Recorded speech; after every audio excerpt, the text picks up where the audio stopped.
जैसे ही विचार उत्पन्न हो, आपको पता हो कि आपके अंदर वो आना है कि नहीं आना, उस पर प्रतिक्रिया करनी है कि नहीं करनी, और वो आपकी आज्ञा के अनुसार आए जाए। ऐसा नहीं कि कुछ ही विचार अंदर आ गया आपकी आज्ञा नहीं है तो विचार बाहर से बाहर ही चला जाए, वो आपके अंदर ही ना आए, क्योंकि जैसे ही विचार अंदर आएगा और आपने प्रतिक्रिया कर दी, बस संस्कार शुरू हो जाते हैं बनने। और यही संस्कार हैं जो जन्मों जन्मों के संस्कार हमारे अंदर पड़े हुए रहते हैं और जिनका फल हमें मिलता है। एक कारण शरीर होता है सबसे शुरू में, जैसे मान लो रुई है, रुई से धागे बने, धागे से कोट बना, तो इस तरीके से कारण शरीर है रुई। रुई से बनते हैं धागे यानी कि सूक्ष्म शरीर, और उन धागों से बनता है कोट, कपड़ा, तो वो है हमारा स्थूल शरीर। तो अब पहले कारण शरीर, और कारण शरीर के अंदर इतने संस्कार हैं, इतने जो अपने जन्मों पता नहीं कितने जन्मों को अनगिनत जन्मों में आपने कर्म किए हुए हैं। किसी का लिखा है किसी की चोट लगी है, किसी का लिखा है किसी शादी है, किसी का लिखा है इसका एक्सीडेंट होना, वो सब उसके अंदर सब कुछ लिखा हुआ है। सब कुछ ऐसे ही होता है जैसे उसमें लिखा होता है, लेकिन आप ध्यान शक्तियों के द्वारा, जैसे मैं बताती हूँ आपको, ध्यान शक्तियों के द्वारा आप मतलब पूछ सकते हो, उनको चेंज कर सकते हो। इतनी अद्भुत शक्ति है आपके अंदर, इतने अद्भुत है आप सभी, इतने अद्भुत हैं आप सब, इतने शक्तिशाली हैं आप सब। आपके सूक्ष्म शरीर के अंदर 7 चक्र मौजूद हैं।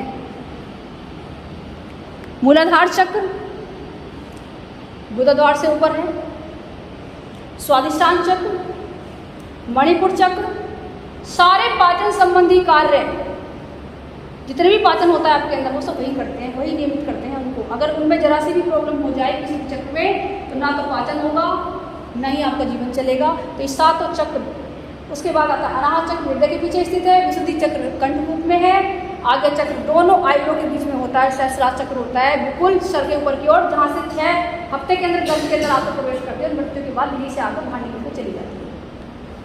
सब कुछ अंकित है वहाँ पर, सब कुछ लिखा हुआ है कि कब क्या फल मिलना है, कब क्या जीवन में होना है। लेकिन आप ध्यान की सिद्धि के द्वारा उसे बदल सकते हो, सबको अपनी मनचाहा प्राप्त कर सकते हो। इसलिए कहती हूँ कि हमारे हाथों में वैसे कुछ नहीं है, सब कुछ प्रकृति और प्रभु के हाथ में, हम प्रकृति और प्रभु से मिलकर बने हैं, 5 महाभूतों से मिलकर बने हैं, अग्नि, वायु, आकाश, पृथ्वी और जल, उनसे हमारी रचना हुई है। पृथ्वी को भगवान का, प्रभु का, जिन्हें योग में कहते हैं पुरुष, उसका एक तत्व है आत्म तत्व, उससे मिलकर हम बने हुए हैं। तो हमारे अंदर शारीरिक, तुम सबके अंदर वही सब शक्तियाँ मौजूद है, परमात्मा के सारी शक्तियाँ आपको, इसलिए इतनी शक्तिशाली, बलशाली, भाग्यशाली और सौभाग्यशाली हैं आप कि आप जो चाहें वो प्राप्त कर सकते हैं। और आपके मूलाधार से 4 अंगों पर एक दिव्य ऊर्जा संचित रहती है, उसे कहते हैं कुंडलिनी शक्ति, योग की भाषा में कुंडलिनी शक्ति कहते हैं। सभी हम ऊर्जा से बने हैं, ऊर्जा हैं, तो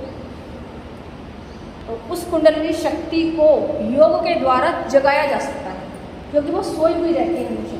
और जिस जन्म में वो कितने ही जन्म हो जाए, जब तक वो जागेगी नहीं, जन्म होते ही रहेगी। तो उसे जगाना योग के द्वारा उसे जगाया जा सकता है, ध्यान के द्वारा उसे जगाया जा सकता है। और जब वो जाग जाती है तो ग्रंथों में, वेदों में, उपनिषदों में यही लिखा है कि योगाग्नि के द्वारा जब उसे जगा लिया जाता है शक्ति को, तो व्यक्ति जरा, मृत्यु, बुढ़ापा वो सबसे निर्भर हो जाता है, और इच्छा वृत्ति को स्वामी बन जाता है, प्रकृति इसके चरणों में आगे बैठ जाती है और प्रकृति से पार चला जाता है और उसे रोग भी कभी नहीं हो सकता, क्योंकि 7 चक्र उसके जाग, जब कुंडली ऊपर की तरफ उठती है, सहस्रार चक्र तक आती है, तो सातों के सातों चक्रों को जगा कर आती है, क्योंकि चक्र सोए हुए रहते हैं सातों। जब वो चक्र जागने शुरू हो जाते हैं, अपूर्व, अभूतपूर्व, अखंड शक्ति मौजूद है अंदर, वो शक्ति सारी जाग जाती है, तो आप नर से नारायण बन जाते हैं।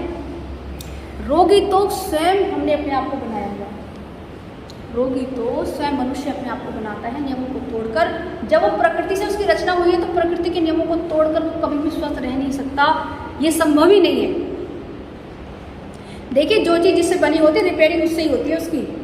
अच्छा, मैं आपको एक बात और आज बता दूं कि आप सबके अंदर अखंड स्वास्थ्य, अखंड ज्ञान, शक्ति, प्रेम, सब कुछ विद्यमान है, अखंड आनंद आपके भीतर है। बाहर धन धान्य आपको सुख और आराम दे सकते हैं, तो आनंद आपके अंदर से ही आएगा। इसीलिए, क्योंकि शरीर का भोजन तो आप लेते हो, शरीर का भोजन सभी जानते हैं, लेकिन आत्मा का भोजन केवल और केवल ध्यान है। इसीलिए आत्मा को भोजन अवश्य दें, 24 घंटों में से कुछ समय अवश्य निकालें, कम से कम 1 घंटा निकालने की बात कही गई है, उसमें ध्यान अवश्य करें।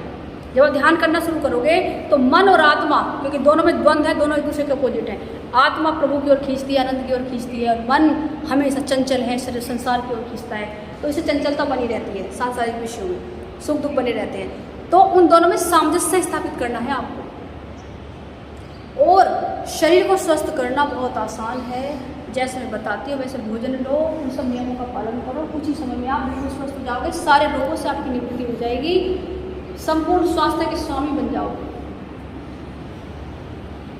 धीरे धीरे आप अपने स्वास्थ्य को देखें कि स्वास्थ्य कितनी सामान्य, कितनी शांत, और मन कितना शांत हो गया है। रोग है केवल जब स्वास्थ्य ढक जाता है तो रोग आ जाता है। जिस तरह से एक दर्पण में जब हम अपने आप को देखते हैं तो हम साफ दिखाई देते हैं, परंतु अगर उस दर्पण में उस शीशे पर अगर धूल जम जाए तो फिर हमारा प्रतिबिंब हमें दिखाई नहीं देता, और हम कहते हैं कि तो हम दिख ही नहीं रहे, शीशा खराब है। लेकिन शीशे की धूल जैसे हटा दोगे हम बिल्कुल साफ दिखाई देंगे। उसी प्रकार स्वास्थ्य हमारे अंदर है, शक्ति हमारे अंदर है, आनंद हमारे भीतर है, प्रेम हमारे भीतर है, ज्ञान हमारे भीतर है, परंतु किस किसने ढक लिया उनको? जिस तरह शीशा में हम दिखाई देते धूल ढक लेती है, उसी प्रकार स्वास्थ्य को ढक लिया है मल रूपी दीवारों ने। अगर हमारे रेक्टम में, हमारी आंतों में, हमारे शरीर में मल जमा हो जाएगा तो स्वास्थ्य कभी भी प्रकट नहीं हो सकता, स्वास्थ्य ढक जाएगा।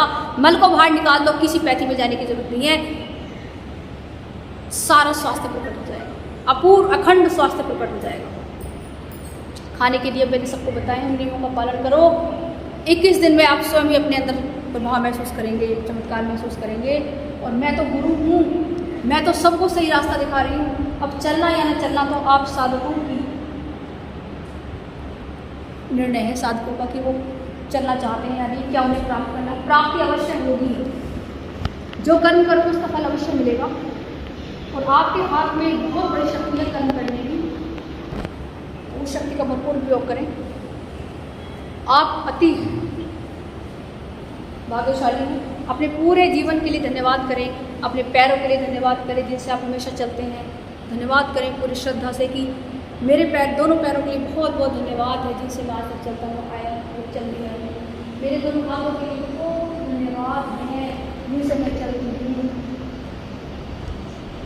मेरे पाचन संस्थान के लिए धन्यवाद, क्योंकि ऐसी मशीन चाहे वो देश में होता है, विदेश में, किसी जाति का हो, वैज्ञानिक होता है, कोई भी नहीं बना पाया, ना ही बना सकता है ऐसी मशीन जो आपके शरीर के अंदर फिट है। क्या आप भोजन कर लेते हो, ब्लड, रस, रक्त, मांस, हड्डी सब बन जाता है। ऐसी मशीन बना ही नहीं सकता कोई भी। रोबोट तक बन गए, चांद तक चला गया मनुष्य, लेकिन ऐसी मशीन नहीं बना पाया। रक्त की जब भी जरूरत पड़ती है मनुष्य के शरीर से निकालना पड़ता है। तो इस अद्भुत मशीन के आप स्वामी हैं, और इस अद्भुत मशीन के लिए धन्यवाद करें। जब भी भोजन का पाचन बंद हो जाएगा, शरीर का स्वास्थ्य खराब हो जाएगा, शरीर का स्वास्थ्य खराब हो जाएगा तो जीवन चलना मुश्किल हो जाएगा। तो इसलिए पाचन संस्थान को पूरे हृदय से, पूरी आत्मा से, पूरी श्रद्धा और विश्वास से धन्यवाद दें। कितना अच्छा पाचन संस्थान आपको मिला हुआ है।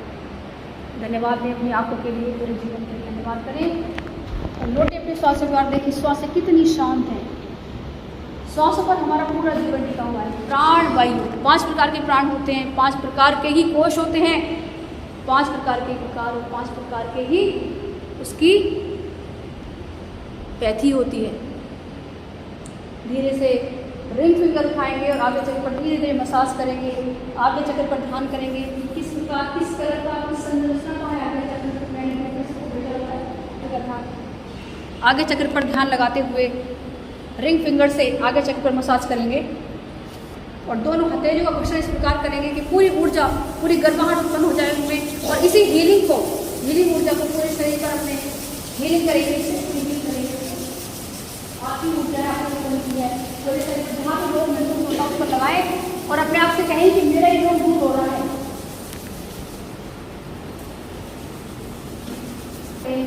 सीधा हाथ नीचे रखें, मेरे शरीर के अंदर प्रवेश कर रही हैं, वैसे ही इस पूरे ब्रह्मांड की सारी दिव्य ऊर्जाएं, सारी अच्छी शक्तियां मेरे शरीर के अंदर प्रवेश कर रही हैं। जैसे ही सांसें बाहर जा रही हैं, वैसे ही मेरे शरीर से सारे रोग बाहर जा रहे हैं। धरती माता बड़ी सहनशील है, बड़ी शक्तिशाली है, अपने बच्चों के सारे दुख हर लेती है। सारे रोग, सारे विकार वहीं पर समा रहे हैं, बाहर जा रहे हैं, समाप्त हो रहे हैं। शरीर बिल्कुल शांत, मन विकारों से दूर और शरीर स्वस्थ हो गया। जैसा ही विचार करोगे वैसे ही बनते जाओगे। 4 बड़े शक्तिशाली